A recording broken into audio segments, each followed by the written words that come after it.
Hello. 12वीची मूल्यमापन पद्धती कशा प्रकारे असणार आहे, आपलं जे HSC बोर्ड सर्टिफिकेट मिळणार आहे, आपलं जे मार्कलिस्ट आपल्याला मिळणार आहे त्याच्यावरती गुण कसे दिले जाणार आहेत याचा आज आपण सविस्तर आढावा घेणार आहोत. खरं तर आपल्याला माहिती आहे 30-30-40चा पॅटर्न आहे. म्हणजे 30% 10वीचे गुण, 30% 11वीचे गुण आणि 40% गुण जे आहेत ते 12वीचे घेतले जाणार आहेत. पण हे सगळे जे कॅल्क्युलेशन आहे हे फक्त थेरीच्या गुणांसाठी आहे, लक्षात घ्या. आणि तोंडी परीक्षेचे गुण किंवा प्रॅक्टिकलचे गुण जे आहेत ते 12वीचेच दिले जाणार आहेत. त्यामुळे तो जो पॅटर्न आहे तो आणखीन डिटेलमध्ये कशा पद्धतीने जाणार आहे आणि कशा पद्धतीने आपले जे गुण आहेत ते मिळणार आहेत याचा आपण सविस्तर आढावा आता आपण घेऊया.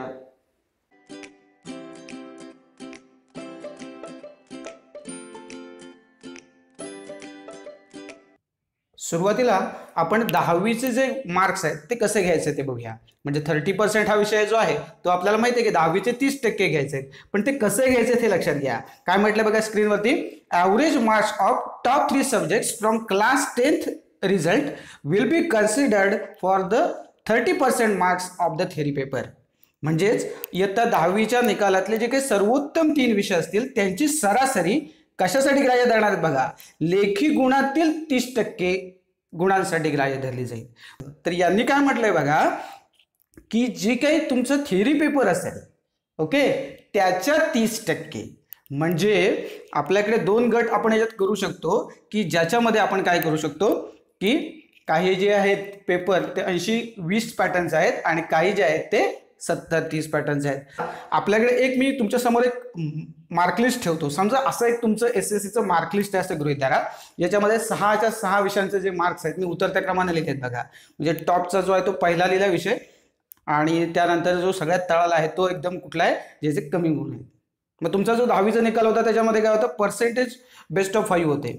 आणि त्यामुळे काय झालं बघा, शेवटचा जो विषय तुम्हाला दिसतोय 6वा विषय, बरोबर आहे, विषयाचं नाव नाही लिहिलंय मी मुद्दाम, कारण की तुम्हाला असं वाटायला नको की कुठल्या तरी विषयावर अन्याय करतोय वगैरे मी असं. तर मला काही कुठल्या विषयाला कमी लेखायचं नाही आहे. ओके, त्यामुळे बघा 75 वाला जो विषय होता आपला 6वा तो आपला कट झाला आणि आपली सरासरी जी होती ती ऑब्व्हियसली 90% मिळाली होती. आता बोर्डाने काय केलंय, आपल्याला इथे ॲडव्हान्टेज दिले. त्यांनी काय म्हटलं, बेस्ट ऑफ 3 घ्या, टॉपचे 3 घ्यायचे आहेत, बरोबर आहे. म्हणजे याचा अर्थ आता काय झाला बघा, ते 87 आणि 86 हे जे तुम्हाला 4थ्या आणि 5व्या नंबरवरती दिसत आहेत बघा इथे, हे सुद्धा काय होतील, स्किप होतील. आणि त्याचा अर्थ मग काय होईल बघा की समजा आपण हे मार्कलिस्ट जर 10वीचे जे आहे ते थोडंसं आणखीन मॉडिफाय केलं तर तुमच्या लक्षात आलंय बघा, इथे 95, 92 आणि 90 हे 3च आपण फक्त 3 विषय जे आहेत ते आपण घेतले टॉपचे.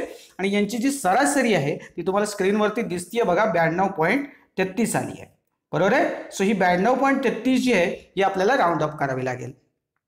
आणि ही आपल्याला माहिती आहे जेव्हा आपल्याकडे अशी परिस्थिती असते किंवा अर्धा गुण मिळतो त्या अर्ध्याचा 1 होतो. या पद्धतीने जर हे 92.5 असते, 92.5 असते किंवा त्याच्यापेक्षा जास्त असते तर आपण ते 93 केले असते. पण ते 92.5 पेक्षा कमी आहे, बरोबर आहे. 5 म्हणजे 92.50 पेक्षा, लक्षात घ्या. आता परत तुम्ही म्हणाल 5 पेक्षा 33 मोठे आहेत, असं कन्फ्युजन नको. आपण आत्ता बऱ्यापैकी शिकलेलो आहोत, बरोबर ना. आपल्याला फिजिक्स पण येत आहे, मॅथ्स पण येत आहे, सगळंच येत आहे. तर त्याच्यामुळे इथे आपण राऊंडिंग ऑफ मध्ये हे मार्क्स कसे घेऊ शकतो, तर 92 मार्क्स इथे आपण कन्सिडर करू शकतो. सो याचा अर्थ आत्ता आपण फायनल केलं की आपले जे 10वीचे गुण आहेत ते 100 पैकी किती आहेत, तर ते 92 गुण आहेत, बरोबर आहे. मग आता जसं मी मगाशी म्हटलं तसं आता आपल्याला 2 पार्टमध्ये डिव्हाइड करावं लागेल. याचं जायचंय तर 30%च थिअरीसाठी, बरोबर आहे. आता थिअरीमध्ये 2 पार्ट झाले की एक असा आहे की काही पेपर 80 गुणांचे आहेत आणि काही जे आहेत ते 70 गुणांचे आहेत. पण ज्या वेळेला आपण असा विचार करू की आपण 80 मार्कांचे पेपर कन्सिडर करतोय, म्हणजे उदाहरणार्थ तुम्हाला माहिती आहे आपल्याकडे जे पेपर्स आहेत त्याच्यामध्ये लँग्वेज आहे बघा, मराठी, इंग्लिश, हिंदी किंवा अगदी आपले जे मेन सब्जेक्ट्स आहेत, मॅथ्स असेल, जॉग्रफी किंवा जर बाकीच्या जर शाखा बघितल्या आर्ट्स, कॉमर्स, तर त्यांच्याकडे पण आणखीन विषय आहेत की जिथे कॉम्बिनेशन कसं आहे 80 + 20चं कॉम्बिनेशन आहे. मग ह्या जर 80 मार्काचा तुमचा थिअरी पेपर असेल तर त्याचे 30% फक्त आपल्याला घ्यायचे आहेत. कारण जे 20% जे तुम्ही देणार आहात नंतर शेवटी 20 गुण प्रॅक्टिकलचे असतील म्हणा, तोंडीचे असतील म्हणा, तर ते काय वेगळे असणार, ते फक्त 12वीचे वापरायचे. त्याचा थिअरीच्या गुणाशी काही संबंध नाही, लक्षात घ्या. त्यामुळे फक्त आता 80चे 30% आपल्याला बघावे लागतील. आणि ते किती येतील, तर 80 गुणिले जर तुम्ही कॅल्क्युलेशन केलात तर 80 गुणिले 30चे 100, कारण 80च्या 30% म्हणजे ते किती येतात, तर 24.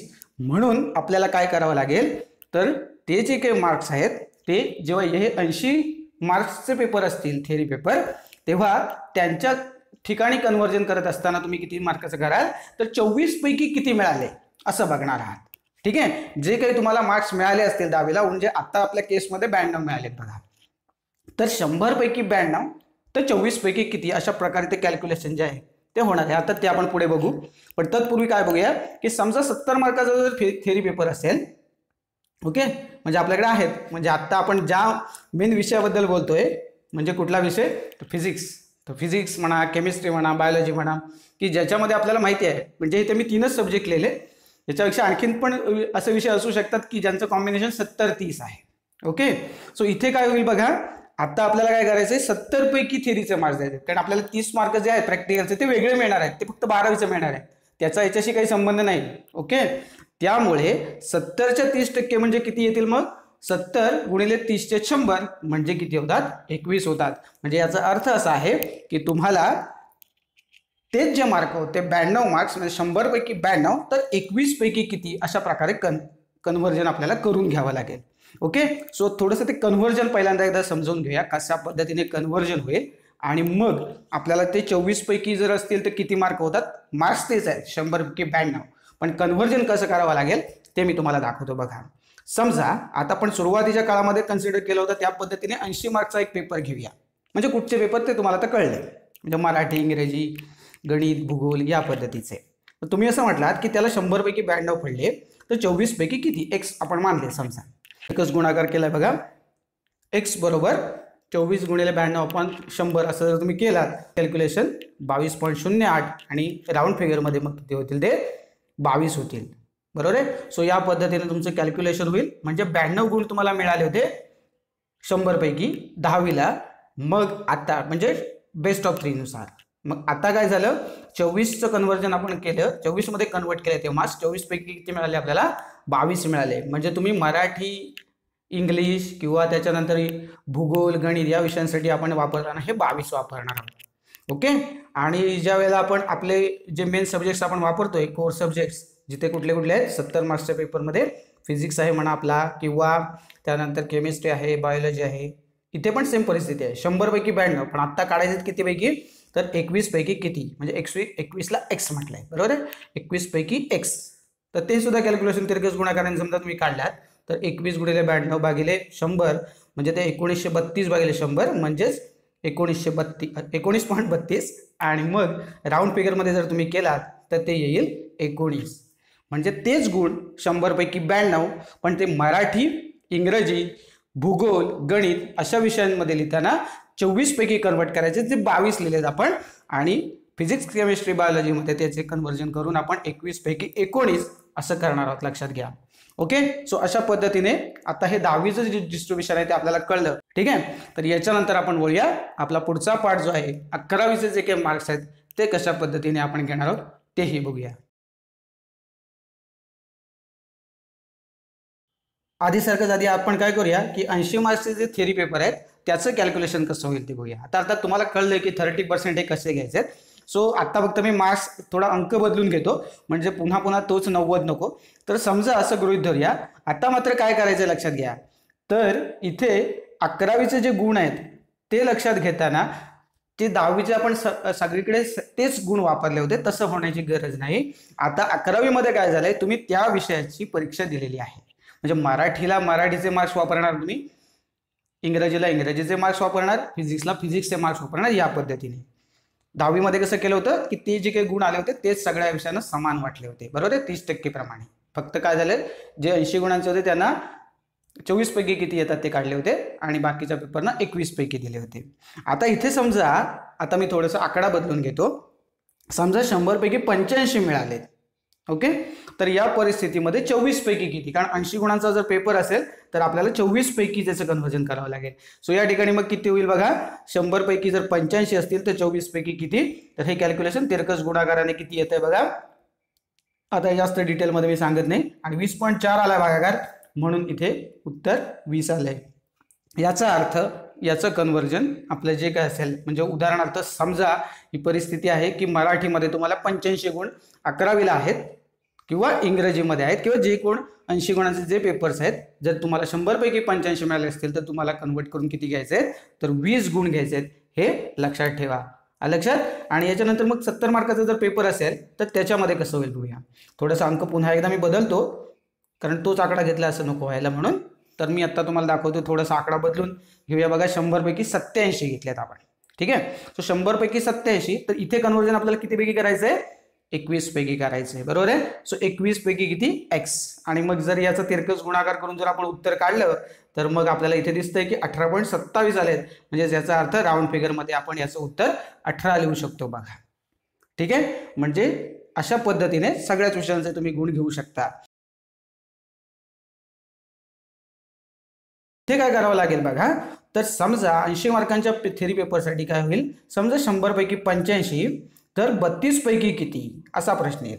आता तुम्ही म्हणाले 32 कुठून आले, तर ते पण सांगून ठेवतो, कारण हे मगाशी आपल्या डिस्कशनमध्ये आलं नव्हतं. कारण 30-30चं डिस्कशन केलं, आता हे 40% हवेत ना आपल्याला. म्हणजे मगाशी जिथे आपण म्हणत होतो की जे काही कन्व्हर्जन आपण केलं ते किती केलं होतं, 24 केलं होतं. बरोबर आहे. तर इथे 32 का आले, कारण 40% तुम्हाला ते पण दाखवून ठेवतो, ते तुमच्या लक्षात येईल. 80च्या जे 40% आहे ते म्हणजे किती, तर 32 आहेत. आणि म्हणून आपण काय करतोय, 32 मध्ये कन्व्हर्जन करतोय. तर समजा त्याला 100 पैकी 85 गुण मिळालेत, तर 32 पैकी किती मिळालेत हे कॅल्क्युलेशन आपण आता जसं करत आलोय तसं आपण या ठिकाणी करतोय बघा.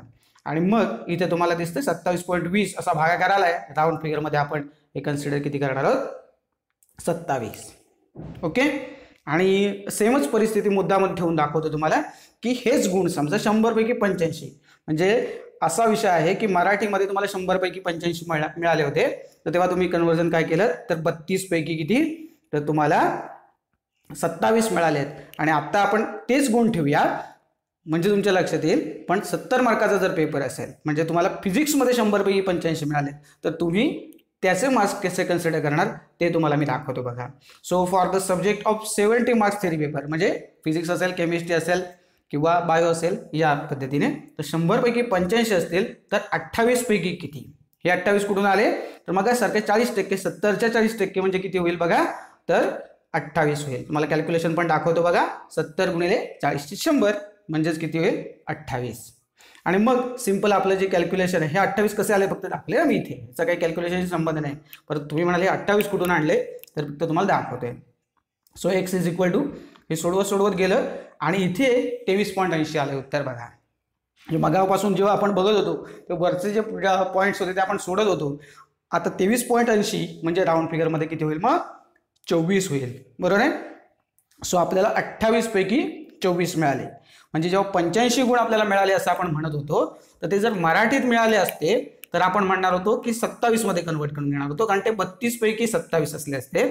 आणि फिजिक्समध्ये 85 असतील 11वीला, तर काय परिस्थिती होईल, तर ते 28 पैकी 24 आहेत असं आपण कन्सिडर करणार आहोत.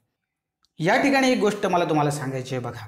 काय आहे बघा, तुम्ही म्हणाल की इथे 100 लिहिले आहेत आणि त्याच्यातले 85 मिळालेत, पण 10वीचे 100 गुणांची परीक्षा होती इथपर्यंत ठीक आहे, 11वीची 100 गुणांची परीक्षा इथपर्यंत पण ठीक आहे, ते मार्क लिस्टवर दिसत आहेत. पण 12वीची 100 गुणांची आमची परीक्षाच झाली नाही. बरोबर आहे. बरोबर आहे. शंका रास्त आहे, कारण अशी परिस्थिती आहे की काही ठिकाणी झाल्या आहेत परीक्षा, काही शाळांनी घेतल्या, काही कॉलेजेसनी घेतल्या आहेत, काहींनी घेतलेल्या नाहीत, काहींनी कमी मार्क्स घेतल्या आहेत, काहींनी जास्त मार्क्स घेतल्या आहेत. म्हणजे अशी परिस्थिती निर्माण होईल समजा की आपल्याला परीक्षा झाली आहे, एखाद्या ठिकाणी 20 पैकी मार्क्स मिळाले असतील, म्हणजे एमसीक्यू घेतली असेल कदाचित, एमसीक्यूची टेस्ट ऑनलाईन 20 गुणांची, तरी आपल्याला कन्व्हर्जन कशात करायचंय बघा, 28 मध्ये करायचंय. म्हणजे इथे बघा 100 पैकी 85 लिहिलेत, याच्याऐवजी मी लिहीन 20 पैकी 19, तर 28 पैकी किती. सिंपल याच पद्धतीने मांडा आणि तुमचा एक्स काय आहे तो काढून टाका. ओके. राऊंड फिगर कशी करायची तुम्हाला माहिती आहे. समजा असं झालं असेल की तुमच्या कॉलेजमध्ये 50 गुणांची परीक्षा झाली, तर तुम्ही काय कराल बघा, 50 पैकी तुम्हाला मिळाले होते 45. समजा 50 पैकी 45 काढायचं 28 पैकीच. कन्व्हर्जन कशात करणार, तर आपले जे काही 70 गुणांची जी परीक्षा आहे त्याचे 40% म्हणजे 28. बरोबर आहे. तर तुम्हाला 28 मध्ये कन्वर्ट करायचं आहे. एखाद्या ठिकाणी असं झालं असेल की थिअरीची परीक्षा झाली असेल 70 मार्काची पूर्ण, की कारण की काही कॉलेजेसने बाहेरून जेव्हा पेपर मागवले वेगवेगळ्या प्रकाशनचे सरावासाठी, तिथे 70 मार्काची परीक्षा घेतली असेल तर तुम्हाला 70 पैकी काही गुण मिळाले असतील. तर 70 पैकी समजा तुम्हाला 47 मिळाले, तर 70 पैकी 47 तर 28 पैकी किती? 50 ची घेतली असेल तर 50 पैकी इतके, 25 ची असेल तर 25 पैकी इतके, कोणी 30 मार्कांची घेतली असेल. सो ते जे काय आहे ते त्या पद्धतीने डिवाइड होईल. पण लक्षात काय घ्यायचंय, आपल्याला ते कन्वर्ट कशात करायचं, 28 पैकी किती. तसंच तिकडचे जे काही 80 मार्काचे जे पेपर्स होते आपले, बरोबर आहे ना, त्या 80 मार्काच्या पेपर्समध्ये काय होईल तर तुम्हाला ते 32 पैकी किती ते कन्वर्ट करायचं आहे. तर याच्यानंतर आत्ता आपण वळूया आपल्या बेसिक पुढच्या शेवटच्या आणि अत्यंत महत्त्वाच्या पार्टकडे, ते म्हणजे ओरलचे किंवा प्रॅक्टिकलचे मार्क्स. तर पहिल्या टप्प्यामध्ये नेहमीप्रमाणे आपण बघूया, ज्यांचे पेपर थिअरीचे 80 मार्क्स आहेत तिथे काय असणार आहे आपल्याला माहिती आहे की आपली ओरल किंवा प्रॅक्टिकल किती गुणांची असणार आहे, तर 20 गुणांची असणार आहे, बरोबर आहे. आणि त्यामुळे त्याच्यावरती बेस्ड जे काय असतील ते तुम्हाला मार्क्स दिले जातील. आता याच्यामध्ये काय झालं असेल की ओरल, तुम्ही म्हणाल ओरल झालेली नाही आहे किंवा प्रॅक्टिकल झालेली नाही, असं काहीतरी झालेलं असू शकतं. परंतु वर्षभर काही जे मूल्यमापन शिक्षकांनी केलं असेल, स्वाध्याय तुमचे दिले असतील मराठीसारख्या विषयामध्ये किंवा इंग्रजी ह्याच्यामध्ये, त्याच्यावरून ते अंतर्गत मूल्यमापन करू शकतात आणि त्याचे गुण तुम्हाला देऊ शकतात. प्रॅक्टिकलच्या बाबतीत तुम्ही तुमचे जर्नल्स कंप्लीट केले असतील, सबमिट केले असतील, किंवा सरावासाठी कधीतरी एखादा प्रयोग, लॉंग एक्सपेरिमेंटच एखादी प्रॅक्टिकल परीक्षा घेतली असेल, तर अशा पद्धतीचे मार्क्स जे आहेत ते तुम्हाला दिले जाऊ शकतात. किंवा एखादी परीक्षा अशी असेल की जिथे प्रॅक्टिकलचं काहीतरी नॉलेज टेस्ट केलं गेलंय, म्हणजे आता प्रॅक्टिकलमध्ये आपल्याला वायवा असते, बरोबर आहे, तर अशा प्रकारचं कधीतरी तुम्हाला वायवा बेस्ड क्वेश्चन्स विचारले असतील शिक्षकांनी, सर त्या अंतर्गत जर मूल्यमापन त्यांना ज्या पद्धतीने करता येईल त्या पद्धतीने ते मूल्यमापन करतील तुमचं आणि तुम्हाला 20 पैकी गुण देतील, बरोबर आहे. त्यासाठी प्रत्यक्षामध्ये अगदी ऑफिशियल आपली जी परीक्षा आहे ती त्याच पद्धतीने होईल असं नाही, सगळीकडे शक्य नाही. काही ठिकाणी झाली असेल, काही ठिकाणी नाही, कारण कोविडच्या पार्श्वभूमीवर काय झालंय, सगळीकडे परिस्थिती समान नव्हती आणि त्यामुळे ह्याचा एक ॲडव्हान्टेज तुम्हाला आहे, बरोबर आहे. आणि 70 मार्काचा जो आपले पेपर्स आहेत, म्हणजे आपले फिजिक्स म्हणा, केमिस्ट्री म्हणा, बायोलॉजी, तर त्या पेपर पॅटर्न जो आहे आपला तो पण फ्लॅश झाला होता. 5च प्रयोग घ्या आणि त्यानंतर ॲक्टिव्हिटी 1 घ्या वगैरे, हे सुद्धा आपलं फायनल झालं होतं. पण त्याही नंतर अशी परिस्थिती आली की त्या परिस्थितीतही प्रॅक्टिकल्स एक्झाम झाल्या नाहीत.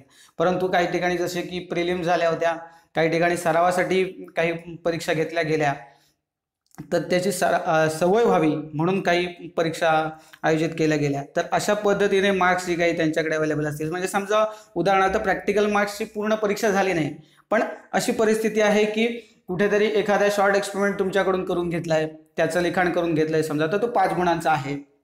5 मार्क्स तुमचे जर्नल्स आहेत, म्हणजे 10 पैकी तुम्हाला गुण देऊ शकतो आम्ही. तर 10 पैकी दिलेत आणि तर 10 पैकी इतके तर 30 पैकी किती, असं कन्व्हर्जन केलं जाऊ शकतं. एखाद्या ठिकाणी असं झालं असेल की प्रॅक्टिकल परीक्षा कंडक्टही झाली असेल, फक्त ती पूर्व परीक्षेची होती असेल, तर ते जे काही गुण आहेत म्हणजे त्या पद्धतीने 30 पैकी 30 जे काय असतील मिळालेले असतील तुम्हाला गुण, ते दिले जातील. थोडक्यात विद्यार्थी हिताचे जे काही मार्ग आपल्याला अवलंबता येतील त्या सगळ्या मार्गांचा वापर करतील शिक्षक तुमचे आणि तुमचं हे जे काही गुणदान असेल ते करतील. तर याच्यानंतर आपण पुन्हा एकदा थोडंसं ॲनालिसिस जे मगासपासून आपण केलंय ते थोडक्यात मी तुमच्या समोर ठेवतो, म्हणजे जो काही 30-40चा जो काही विषय होता तो थोडक्यात तुम्हाला आता क्लिअर होईल. बघा, सुरुवातीला आपण काय करूया की जे काही 80 गुणांचे जे थिअरी पेपर आहेत आपले, म्हणजे मराठी, इंग्रजी, पुन्हा मी सांगत नाही, तर त्यांच्यासाठीचा पॅटर्न बघा तुमच्या समोर आलाय स्क्रीनवरती. आपण 4 पार्टमध्ये याचं डिस्कशन केलंय. बघा, ए पार्ट जो आहे तो स्टँडर्ड 10th बेस आहे, बरोबर, बेस्ट ऑफ 3 प्रमाणे 30% ऑफ थिअरी म्हटलंय, 30% फॉर थिअरी असं म्हटलंय. ओके, सो आपण काय करतोय तर त्याचं कन्व्हर्जन आपण 24 मध्ये केलंय, बरोबर आहे. जे पेपर थिअरी पेपर 80 गुणांचे आहेत. त्यानंतर आपण 11वीचे पण जे काही कन्व्हर्जन होतं ते आपण 24 गुणांमध्ये केलं आणि 12वीची जी थिअरी एक्झाम जी काही झाली असेल त्याचं कन्व्हर्जन आपण 32 गुणांमध्ये केलं. सो अशा पद्धतीने आपण काय केलं, 24-24-32 असं थिअरीसाठी वापरलं. म्हणजेच 24 गुण म्हणजेच थिअरीच्या 30%, 24 गुण म्हणजे थिअरीच्या 30% आणि 32 गुण म्हणजे थिअरीच्या 40%. अशा पद्धतीने 30-30-40चा फॉर्म्युला वापरून आपल्याला थिअरीचे गुण मिळालेले आहेत, बरोबर आहे. आणि ओरल किंवा प्रॅक्टिकलमध्ये आपल्याला 20 गुण मिळतात. इथे मला एक गोष्ट अंडरलाईन करायची आहे. बघा, 10वीचे तुमचे 24 मध्ये कन्वर्ट झाले, म्हणजे 24% आहे थोडक्यात, 100 पैकी 24 झाले ते. इथे पण 11वीचे 100 पैकी 24 वापरले आहेत आणि 12वीचे इथे 32 आणि तोंडी किंवा प्रॅक्टिकल परीक्षेचे 20 असे 52 गुण आहेत. बघा, जिथे 80 गुणांचा 80-20 पॅटर्नचा पेपर आहे तिथे 48 गुण हे 10वी आणि 11वीचे आहेत आणि 52 गुण जे आहेत हे कशाचे आहेत तर 12वीचे आहेत, हे लक्षात घ्या. सो वेटेज 12वीला दिलेलंच आहे, हे तुमच्या लक्षात येईल. याच्यानंतर जर आपण बघितलं तर 70 मार्क्सचा जो काही पेपर आहे आपला त्याचा पॅटर्न पण तुम्हाला दाखवतो, म्हणजे तोही कसा आहे तो तुमच्या लक्षात येईल. इथे पण तेच आहे बघा, 30-30-40चा पॅटर्न आहे.